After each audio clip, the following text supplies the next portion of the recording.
risque cardiovasculaire et testostérone, mais il faut savoir que le cœur est un muscle et que les parois artérielles sont composées en partie de muscles. Donc il n'est pas illogique de se dire que lorsque un muscle est en mauvais état, on peut suspecter que les artères sont en mauvais état et que le cœur puisse être en mauvais état. Alors, il y a des briques dans un muscle qui sont des acides aminés branchés, on va passer ça, mais pour qu'un muscle soit en bon état, il faut de la testostérone. Comme vous le savez, en prenant de l'âge, on le verra après, les muscles s'atrophient, donc le cœur peut s'atrophier. Il faut également de la DHEA, il faut l'hormone de croissance, qui est l'hormone de la réparation dans le corps humain. Il faut également de l'exercice, on dit toujours no pain, no gain, donc qui ne souffre pas, n'évolue pas ou ne se maintient pas, et également de la vitamine D. Donc ce n'est pas le sujet ici, c'est la testostérone, mais attention, vitamine D basse, atrophie, on perd sa masse musculaire très rapidement, et sa force musculaire. Alors, évidemment, c'est une diapo que Thierry a montrée, donc on voit l'évolution classique que malheureusement beaucoup d'hommes ont dans leur vie. Dès qu'ils ont 55 ans, ils attrapent du ventre, la paroi abdominale se relâche, les muscles se relâchent, mais il faut savoir que les problèmes cardiaques arrivent également plus ou moins à cette période-là. Et donc, De Bled, c'est un autre famous Belgian urologiste, avait déjà attiré l'attention par son bouquin en 1992 sur les effets de l'andropause. Alors, certaines études font état du fait qu'une supplémentation de testostérone pourrait avoir un effet péjoratif sur la santé cardiovasculaire. Et on va pouvoir voir ces études. Alors, ces études, il n'y en a pas beaucoup, mais il y en a quelques-unes. Alors, pour avoir les études en question, je vous encourage à visiter le site web que Thierry a créé. Donc, c'est l'International Hormone Society Organisation. Il met sur ce site toutes les études. Et donc, c'est vraiment un travail de titan de coller. Donc, dès que vous avez éventuellement un problème, comme je l'ai, comme beaucoup l'ont, avec l'ordre des médecins ou avec tel ou tel orgasme, parce que vous avez prescrit ceci ou ceci, ben c'est facile d'aller chercher sur ce site les études et dire, ben écoutez, réapprenez votre médecine avant de critiquer ce qu'on fait. Alors, études qui montrent un risque accru de problèmes cardiovasculaires avec un traitement par testo. Il y a 2 études rétrospectives, donc études rétrospectives de moins gros poids qu'une étude prospective. Et finalement, ces 2 études ont des biais qu'on appelle également des vices d'interprétation.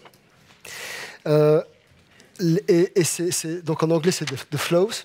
Et ces biais sont toujours les mêmes. C'est-à-dire que sont toujours les mêmes, c'est-à-dire que on ne vérifie, il n'y a pas de suivi, il n'y a pas de suivi hormonal pour certains.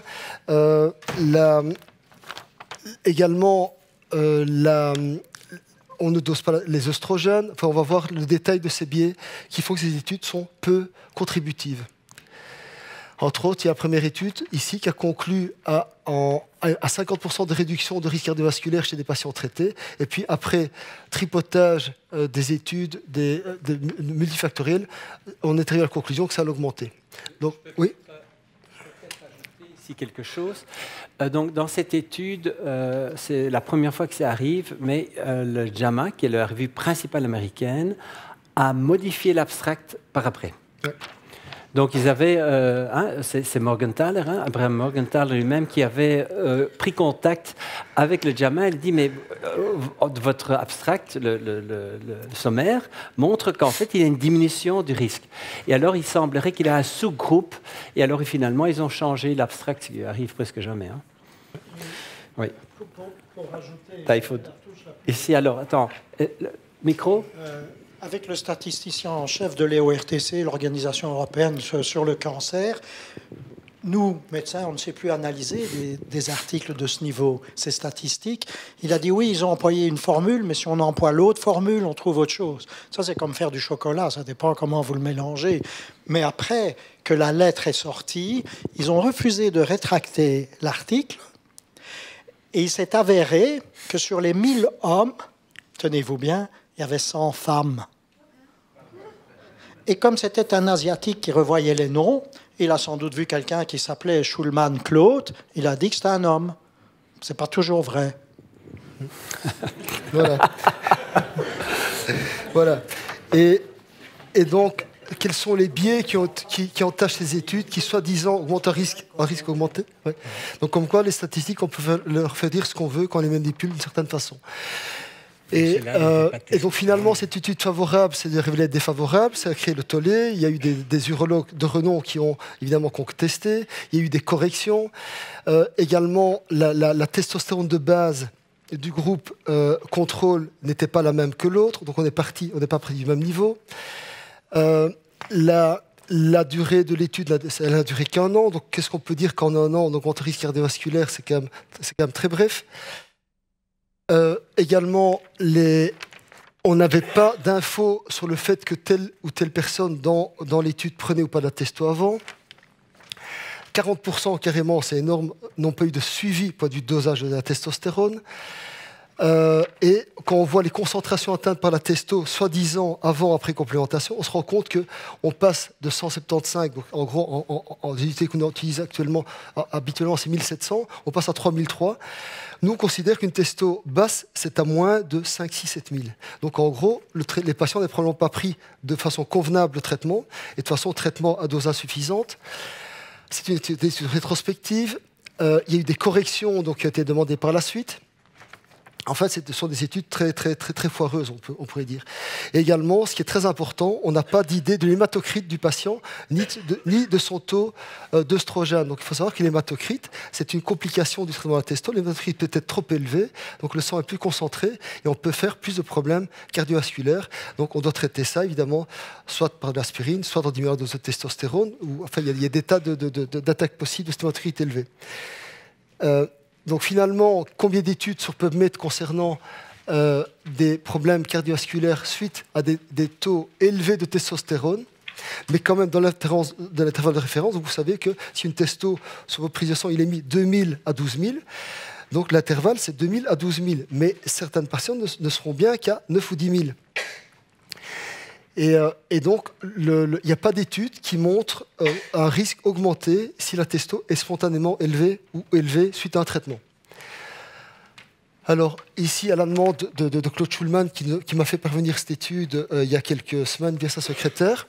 Donc, de nouveau, ici, c'est une étude publiée assez récemment, en 2019, qui semble montrer que en fait, chez les patients qui prennent de la testostérone, soit spontanément, vous savez, ça se fait très souvent chez certains sportifs, soit avec prescription, eh bien, on aura un risque, mais ça concerne 2% versus 1,6%, d'augmentation du risque de cardiovasculaire. Mais de nouveau, cette étude, on n'a pas les données de base qui sont mesures de taux d'œstrogène, hématocrite. Donc il manque pas mal de données pour que cette étude puisse être fiable et représentative. Et finalement, par exemple, l'European Medicine Agency, qu'est-ce qu'elle dit? Il n'y a pas d'évidence d'un risque accru de problèmes cardiaques chez des patients qui prennent la testostérone. Ça date de 2014. Alors, le gros problème avec la testostérone, ce sont les œstrogènes, on en parlait tout à l'heure. En fait, l'effet protecteur de la testo au niveau cardiovasculaire, peut être annulé ou même contrebalancé complètement par des taux d'œstrogène trop élevés. Donc, quand vous faites une mise au point biologique de taux de testostérone, toujours doser l'œstradiol. Et donc, les labos ici, le labo le sait très bien, mais il y a parfois des labos, ils disent, vous demandez un œstradiol chez un patient qui est un homme, donc l'œstradiol est très important chez l'homme, tout comme la testo est très importante chez la femme également. Et donc, les œstrogènes et risques cardiovasculaires, donc on se rend compte dans certaines études que le niveau plasmatique d'œstrogène est plus élevé chez des hommes qui ont eu un infarctus et par rapport au contrôle. Alors, on sait très bien que les œstrogènes ont un effet délétère pour du cardiovasculaire chez l'homme, alors que chez la femme, comme on le sait, une femme actuellement ne fait quasi jamais d'infarctus d'attaque cérébrale si elle est non fumeuse avant la ménopause. C'est après qu'elle le fait, parce qu'elle n'a plus d'œstrogène, donc si elle n'est pas traitée. Eh bien, chez l'homme, quels sont les facteurs prouvés dans beaucoup d'études concernant le risque cardiovasculaire? C'est avoir des triglycérides élevés, avoir également des problèmes de coagulation, avoir trop d'aldostérone, trop de cortisol, le ratio testo sur oestrogène diminué, des signes de perturbation à l'électrocardiogramme, avoir des épisodes d'hypertension, etc. Et donc les œstrogènes ont une importance dans le risque cardiovasculaire. Alors maintenant, quelles sont les études qui montrent que la testo a un effet positif? Il y en a pas mal. Et il y en a 105 qui suggèrent une protection de la testostérone. Et sur ces 105, il y en a 38 qui montrent une amélioration du risque cardiovasculaire avec un traitement par testo chez des patients qui ont une testo basse. Et il y a également 67 études qui montrent qu'on a une relative protection cardiovasculaire chez des patients qui ont une testo plutôt élevée. Alors on connaît les multiples signes de morbidité d'un homme déficient en testostérone. Et donc, risque cardiovasculaire chez l'homme. Alors, donc, le risque aussi bien d'insuffisance coronaire que d'infarctus peut être plus élevé en cas d'hyperlipidémie, de résistance à l'insuline. Donc c'est un facteur donc très important, donc délétère, d'avoir un taux d'œstrogène plus important que la testostérone. Il y a la référence de l'étude ici. Également, d'avoir des taux de testo basse. Alors, si on prend un groupe d'hommes âgés de 40 à 60 ans, avec des symptômes subjectifs d'angine de poitrine, voilà. Et si on prend 60 patients donc, de ce groupe qui ont un risque, donc des atteintes prouvées à l'angiographie coronaire, donc des artères coronaires en mauvais état. Si on prend 32 patients du groupe qui ont des artères coronaires normales, on se rend compte que les patients ayant des artères coronaires en mauvais état ont en moyenne 30% de testo total plus basse, testo libre également, non lié au SHBG, plus basse, et l'hormone biodisponible également 30% plus basse. Et donc, une testostérone basse est un signe prédictif sévère de pathologie cardiaque. Et également, on sait que la testo a un effet vasodilatateur, donc améliore la perméabilité des vaisseaux. On va y venir après. Alors, patient a eu un problème cardiovasculaire, ou étant susceptible d'en avoir un, quel est l'effet de la testo? Alors, si on traite un patient donc, en déficitaire en testo avec problème cardiovasculaire par des injections de testo, eh bien, petit à petit, on a une amélioration au bout de 1 à 2 mois de la fonction cardiaque. Mais attention, ces patients, s'ils aromatisent, ils doivent avoir un anti-aromatase. Et ça, malheureusement, pas beaucoup de collègues le font. Ils dosent la testo, elle est trop basse, ils en donnent sans vérifier que le patient ne transforme pas sa testo en hormone féminine. Donc très important de le vérifier. Il ne faut pas hésiter à donner des anti-aromatases, même aller jusqu'à l'anastrozole, donc il y a la Rimidex si nécessaire. Voilà. Et ici, on a fait deux bras d'études, une étude injection, une étude transdermale, et les deux sont favorables. Alors, on peut utiliser des doses supraphysiologiques de testo. Oui, cette testo a un effet fibrinolytique, vasodilatateur, un effet réparateur, mais évidemment, ce n'est pas quelque chose qu'on doit faire spontanément. Oui.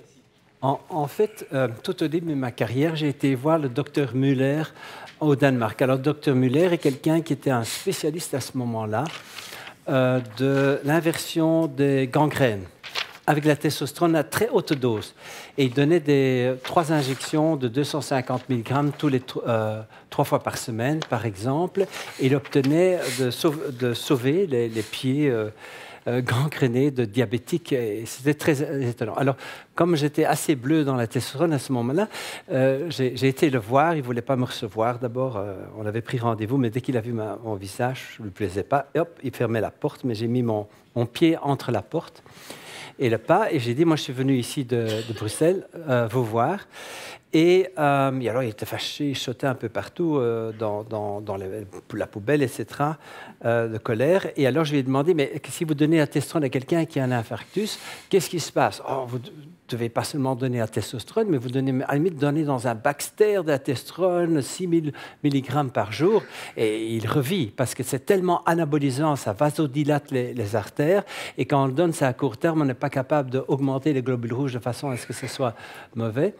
Et Et il m'a un peu rassuré. Il m'a aussi dit que ça ne cause pas le cancer de la prostate, c'est la foutaise, c'est des choses comme ça. Et on s'est réconciliés après. Il était très content parce que je lui posais des questions intelligentes. Et pour moi, ça m'a vraiment beaucoup aidé parce qu'il avait cette expérience de donner à des très hautes doses à des diabétiques et ça marchait. Et j'ai des photos... J'ai plutôt des livres à lui qui montrent que, par exemple, les personnes qui ont un cholestérol élevé, ils ont en fait un sang qui peut être carrément laiteux, blanc, et qu'au fur et à mesure qu'ils recevaient la testostérone, ce sang devait tout à fait clarifier. Ils avaient pris plusieurs échantillons lors de plusieurs semaines. Et donc, c'était très intéressant. Il a écrit un livre sur l'inversion de l'athérosclérose par la testostérone, les maladies cardiovasculaires de la testostérone. Très, très intéressant. Et rassurant. Alors, quels sont les taux de testo chez des patients qui font un infarctus? Il y a des études qui ont été faites là-dessus pour voir si, comparativement à des patients indemnes, il y avait une différence. Et on se rend compte que le taux de testo, donc chez les personnes en bonne santé, disons en moyenne à 5000, voilà. En cas d'infarctus modéré, donc le premier jour, les testos sont en moyenne plus basses que chez le groupe contrôle. Au bout de 43 heures, donc 2 jours, encore plus basses. Et en cas d'atteinte myocardique sévère, la testo de basale est encore plus basse. Donc il semble y avoir une relation entre le taux de testo et la sévérité de l'infarctus. Alors, est-ce qu'un traitement par testostérone diminue le risque d'infarctus? Alors, cette étude ici... donc qui compte pas loin de 40 000 personnes, on se rend compte finalement que les patients qui reçoivent la testo en injection en cas de déficience, à terme, peuvent avoir jusqu'à 7 fois moins de risque d'infarctus par rapport aux autres personnes. Alors c'est une étude qui date de 2015 dans l'Internal Journal of Endocrinology, donc revue assez donc vraiment fiable. Voilà, j'ai demandé d'être très très bref, je suis très bref.